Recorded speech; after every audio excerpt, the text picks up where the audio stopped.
I came in to see my physiotherapist, and I had a little bit of inflammation in my left Achilles. So I'm back today. He gave me a bunch of exercises, and I went with his suggestion of what I had to do, and I'm feeling good. And so I'm going in for another checkup, maybe another dose of exercises, maybe some new ones. I don't know what he's got planned, but yeah. So we're gonna take a look. Pretty, I don't know how many people are excited about going to see their physiotherapist, but I'll tell you, after all, I've done all the exercises that he gave me the first time, I have to say I feel amazing. And I'm really looking forward to going in to see how my progress has turned out for the week. Wish me luck. All right, so my name's Will Hunter. I'm a physiotherapist here in Orangeville at Eramosa Physiotherapy Associates. We're located just on Broadway, 41 Broadway in the Broadway Village Plaza. So I've been a physiotherapist for almost 6 years. I've been here at the clinic for that time. And again, I see a wide variety of population, different people, different injuries, whether it be the weekend warrior, the semi-professional or professional athlete, workplace injury, or a motor vehicle accident. I work with all the populations, and I've had some really good results. So I'd be super happy to have anyone come in, have a look at them, and listen to what they have to say, what they want to achieve, and make a plan to move forward and hopefully help them get better. So I'm here at physiotherapy, getting my leg looked after. Last week I came in, had a little bit of inflammation left from running the half marathon, and I knew that with the training of my full marathon that was it was happening, I needed to make sure that I wasn't going to do any damage and figure out what was going on. So I came in, did my assessment last week. It went well. We identified my left Achilles. It was a little bit tighter than the other one. A little bit of inflammation that was still there. So anyways, Will gave me a bunch of exercises to do.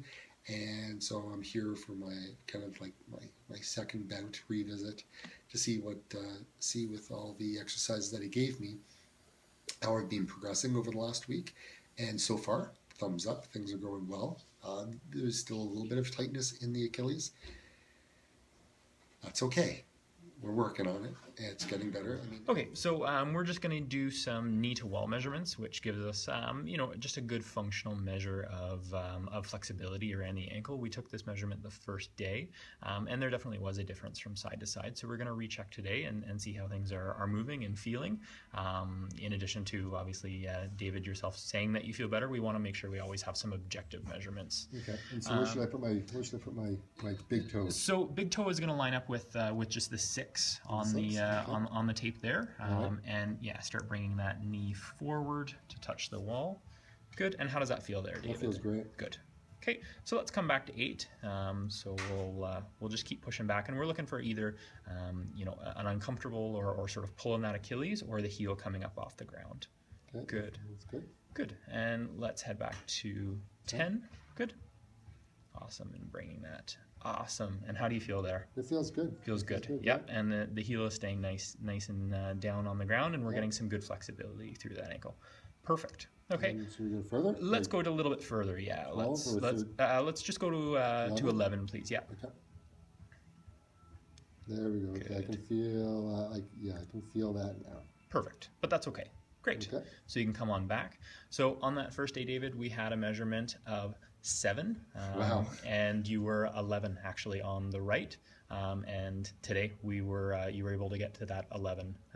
Sweet. Still feeling some stretch there. So yeah, again, we know there's still a little bit of work to do, but to have that substantial difference from side to side, that's quite a good improvement. That's awesome. So the one thing that I've learned is you really have to listen to your body. Your body's going to tell you a lot of things, and you need to make sure that you look after yourself. And when these signs appear, that you got to go, get it checked out. Don't be afraid to go see the physiotherapist or the chiropractor, whoever you got to see.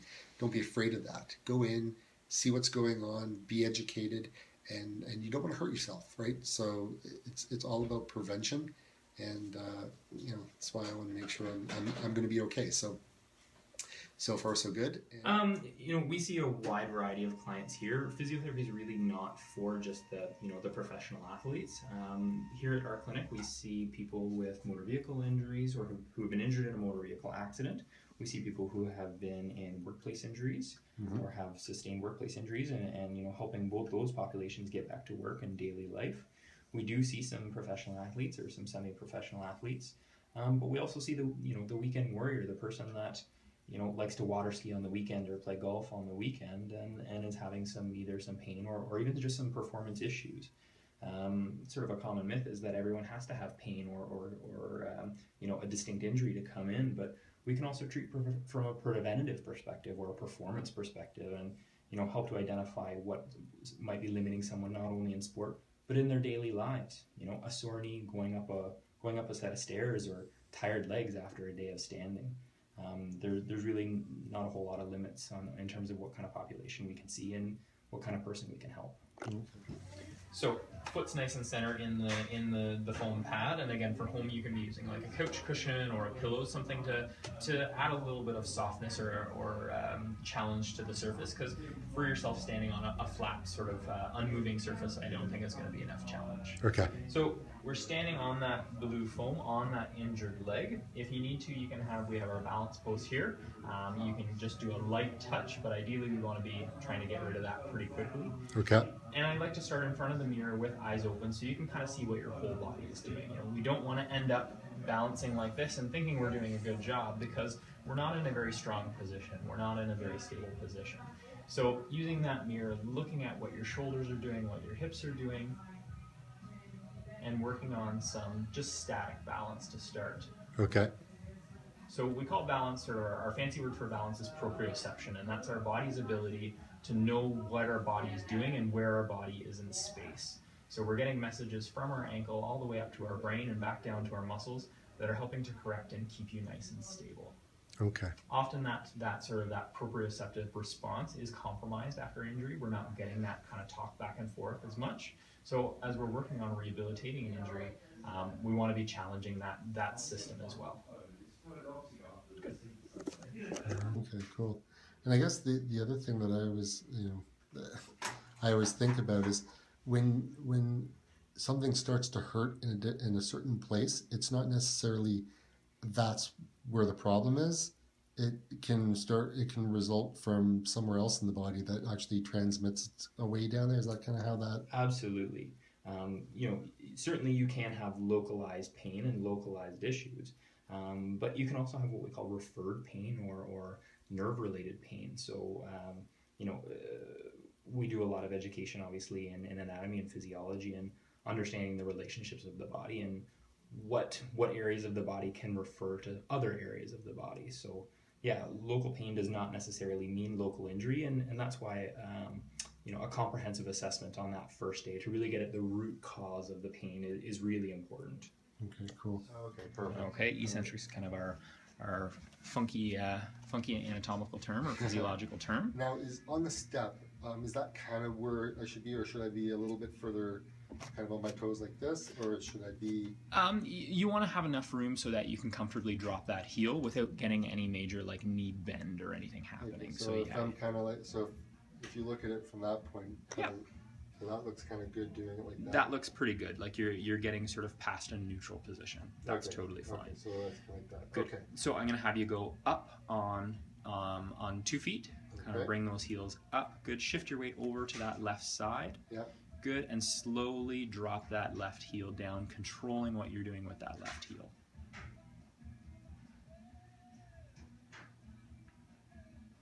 Perfect. Okay, so that's count of 10. Now I guess I could keep going down. Once you get kind of into that position, that's just fine. Sort of a slight pause, and then 2 feet back up. Good. And drop that heel down. What's really important is that controlled lowering phase. Okay. You're getting a lengthening of the tendon, but you're still using that muscle, which is going to help, again, create a nicer healing environment by decreasing scar tissue as things heal. There's a lot of really good evidence behind eccentric work in the body, not only with helping recover from injuries, but actually helping to prevent further injuries. Okay, perfect. Yeah, no, this feels good. Good. And you usually get a pretty nice calf burn on that one too. Oh, you feel some good muscle work. Yeah, the calf burn definitely is. Okay, so what are we doing now here, Will? So Now we're stretching a different component of the calf muscle as it blends into the Achilles. So now we're stretching what's called the gastrocnemius, which is really what we think of when we think of our calf muscle. You kind of have those two kind of nice shapes to the calf muscle that come from the calf muscle down into the Achilles. Okay. So when the knee is straight, we're preferentially stretching it's called the gastrocnemius. Okay, cool. Yeah. Cool. And those are kind of our two of the three primary muscles that blend into that Achilles. And again, with yourself, based on what we know from that first day, there is definitely some tightness in those muscles. Taking some measurements, comparing to the other side, we were definitely short and tight in those, and I think that was contributing to some of the Achilles pain or the posterior foot pain that you were experiencing. Okay. We have some nerves in the area of your injury. That massage will help to stimulate those nerves in a positive way as well, and there's a little bit of evidence and certainly some good techniques around kind of nerve massage and soft tissue massage to contribute to again a more positive healing environment. Okay. You okay there? Yeah, no, perfect. Good. And how does this happen, like with the Achilles? I mean, how does it become kind of inflamed or micro tears and all of that, right? Just with with me running. It's most of the time it is, or with yourself at least, it's more of a repetitive use thing. There might have been some underlying weakness that has always been there. Yeah. But until you sort of have increased your miles, your workload, it never really was a big deal. Okay. But I mean, with sort of the miles you're putting in now, it's gonna kind of magnify or bring out some of those inherent weaknesses or some of the little things that probably were there before that we never really saw. Okay. And I think from the sounds of it, you've had a pretty good training program in terms of increasing your miles and increasing your workload. But what I do see with quite a few runners is just too much work too soon. Yeah. Building too fast, not enough rest time, not enough kind of cross training, and just putting on too many miles too quickly. And that's where we get into some overuse conditions where we kind of reach the strain limit of some of the tissues. See, do not overtrain. Otherwise you end up here. And so what are we doing now, like with this stretch here? This feels good. Yeah, so the Achilles tendon is actually a blend or a spiral of 3 different muscles. Okay. Most of the time you just sort of think, oh, it's just this stringy thing that attaches to our calf muscle. Yeah. We actually have 3 muscles within our calf itself that blend into this tendon. So when we're working on it, when we're testing it, when we're exercising it, we have to keep in mind all of those muscular attachments and know what each of those muscles do. Okay. So one primary muscle that's actually not sort of your bulky muscle here, but a little bit of a flat muscle underneath. It's called Soleus, and it's preferentially stretched when the knee is bent. Oh, okay. So, again, keeping in mind we need to work on all the components of the Achilles. We're now stretching that sort of deeper muscle underneath, and in just a moment I'll have you flip over and have your knee straight, which will help to stretch a different component of the muscle. Okay, cool. Or of the tendon, I should say. That's awesome.